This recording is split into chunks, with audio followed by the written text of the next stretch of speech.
નમસ્કાર, weather analysis સાથે હું છું પાયલ અને શિયાળાની શરૂઆત પછી અનેકવાર માવઠા પડ્યા અને હવે જ્યારે શિયાળો પૂર્ણ થવાનો છે એટલે વિદાયનો સમય ટૂંક સમયમાં આવવાનો છે ત્યારે પણ માવઠા પડવાની સંભાવના છે. ગઈકાલે ગુજરાતના અનેક ભાગોમાં છૂટોછવાયો વરસાદ પડ્યો. મધ્ય ગુજરાતના મોટાભાગના વિસ્તારોમાં સામાન્ય મધ્યમ વરસાદ વહેલી સવારથી પડતો હતો. એના પછી થોડીક ઠંડીની શરૂઆત થઈ એટલે હવે તમને એવું લાગતું હશે કે ભારે પવન સાથે ઠંડી પણ લાગી રહી છે. થોડા સમય સુધી આવું વાતાવરણ રહેવાનું છે, પછી ફરીથી એકવાર માવઠું પડવાની સંભાવના છે. બંગાળની ખાડીમાં સિસ્ટમ બનેલી છે અને બંગાળની ખાડીમાં બનેલી સિસ્ટમ ધીરે ધીરે જેમ આગળ વધી રહી છે એની અસરો થઈ રહી છે. સાથે જ વેસ્ટર્ન ડિસ્ટર્બન્સ જે પસાર થાય છે એટલે ઉપરથી વેસ્ટર્ન ડિસ્ટર્બન્સ પસાર થાય છે, દક્ષિણના ભાગ એટલે કે નીચેના ભાગથી એક સિસ્ટમ પસાર થઈ રહી છે અને એ ધીરે ધીરે જ્યારે અરબી સમુદ્રની નજીક પહોંચશે ત્યારે ગુજરાતના ઘણા બધા વિસ્તારોમાં વરસાદની સંભાવના છે. અત્યારે આપણે સિસ્ટમની વાત કરીએ તો સિસ્ટમ ક્યાં છે? અહીંયા ક્યાંક એક સિસ્ટમ હતી એ ધીરે ધીરે આ તરફ આગળ વધી રહી છે. અહીંયા પણ એક સિસ્ટમ બનેલી છે, તમે જુઓ કે અહીંયા અને અહીંયા આ જે સિસ્ટમ બની છે આ સિસ્ટમની અસર દક્ષિણના ભાગોમાં વધારે થશે. અહીંયા બનેલી સિસ્ટમ જેમ જેમ આગળ વધશે એની અસર અરબી સમુદ્ર તરફ અને અરબી સમુદ્રના નજીકના જેટલા પણ દરિયાકાંઠાના વિસ્તારો છે એ તરફ થવાની સંભાવના છે. અત્યારે વેસ્ટર્ન ડિસ્ટર્બન્સને કારણે તમે જુઓ કે મધ્યપ્રદેશમાં છૂટોછવાયો વરસાદ પડી રહ્યો છે અને એના કારણે મધ્ય ગુજરાતના અનેક ભાગોમાં પણ છૂટોછવાયો સામાન્ય મધ્યમ વરસાદ પડવાની સંભાવનાઓ છે. એટલે બોર્ડરથી લાગેલા જેટલા વિસ્તાર હશે, દાહોદની વાત કરીએ, વડોદરા આ બાજુ નીચેના વિસ્તારો થોડાક એટલે દક્ષિણ ગુજરાતના વિસ્તારો, ત્યાં સામાન્યથી મધ્યમ વરસાદ પડે તેવી સંભાવના છે.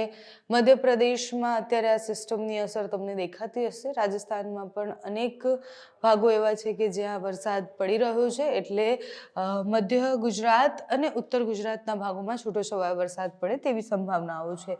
1-2 દિવસ સુધી આ સ્થિતિ રહેવાની છે. એના પછી જે સિસ્ટમની અસર છે એ પૂર્ણ થઈ જશે, પણ બંગાળની ખાડીમાં જે સિસ્ટમ બની છે એ સિસ્ટમની અસર આગળ જતા થશે એટલે માર્ચ મહિનાની જે શરૂઆતનો સમય હશે ત્યારે ગુજરાતના અનેક ભાગોમાં અને દક્ષિણ ગુજરાતના મહત્તમ ભાગોમાં છૂટોછવાયો વરસાદ પડે, માવઠું પડે તેવી સંભાવના છે. બંગાળની ખાડીમાં જે સિસ્ટમ બની હતી એકદમ શ્રીલંકાની નજીક છે, ધીરે ધીરે મજબૂત થઈ રહી છે અને એ જ્યારે મજબૂત થશે એટલે એ સિસ્ટમ સાયક્લોનિક સર્ક્યુલેશન સિસ્ટમ બની, એ લો પ્રેશર બની, લો પ્રેશર પછી વેલમાર્ક લો પ્રેશર, પછી ડિપ્રેશન, ડીપ ડિપ્રેશન અને પછી સાયક્લોન બને. એટલે જેમ જેમ મજબૂત થશે એની અસરો પણ વધતી જવાની છે. ભારે પવન અને ફરી એકવાર એક અઠવાડિયું ઠંડીનો ચમકારો રહેવાનો છે. એના પછી ફરીથી વરસાદની સંભાવનાઓ વ્યક્ત કરવામાં આવી છે. વેસ્ટર્ન ડિસ્ટર્બન્સની અસર પૂરી થશે ત્યારે બંગાળની ખાડીમાં બનેલી સિસ્ટમની અસર શરૂ થશે. એટલે અત્યારે જે વરસાદ પડી રહ્યો છે સામાન્ય મધ્યમ વરસાદ છે. એના પછી માર્ચની શરૂઆતના સમયમાં જે વરસાદ પડશે તમે જુઓ કે અહીંયા આ બધા જ વિસ્તારોમાં સિસ્ટમની અસર છે. ધીરે ધીરે અરબી સમુદ્રથી અહીંયાથી ઉપરના પ્રદેશોમાં જઈ અને મહારાષ્ટ્ર બોર્ડરથી થઈને મહારાષ્ટ્રના દરિયાકાંઠાના વિસ્તારોથી થઈને દક્ષિણ ગુજરાતના દરિયાકાંઠાના વિસ્તાર અને સૌરાષ્ટ્રના અમુક ભાગોમાં સામાન્ય મધ્યમ વરસાદ પડવાની સંભાવના છે. પણ એ માર્ચની શરૂઆતમાં છે. અત્યારે આજના દિવસમાં મધ્ય ગુજરાત અને ઉત્તર ગુજરાતના અમુક ભાગોમાં છૂટોછવાયો વરસાદ પડે તેવી સંભાવના છે. આ 24 કલાક વરસાદની સંભાવના છે, માવઠાની સંભાવના છે. એના પછી ક્યાંય જ વરસાદ નહીં પડે. એના પછી ઠંડી વધવાની સંભાવના છે.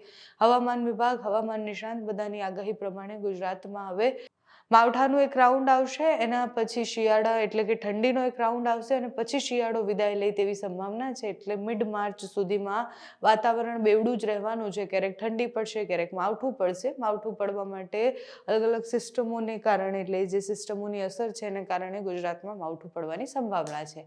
તમારે ત્યાં અત્યારે કેવું વાતાવરણ છે અમને કમેન્ટ્સમાં જણાવજો. અત્યારે આ વિડીયોમાં બસ આટલું. જો તમે અમને યુટ્યુબ પર જોઈ રહ્યા હોય તો સબસ્ક્રાઇબ કરજો, ફેસબુક પર જોઈ રહ્યા હોય તો ફોલો કરજો, અમારા વિડીયોને લાઈક અને શેર કરજો.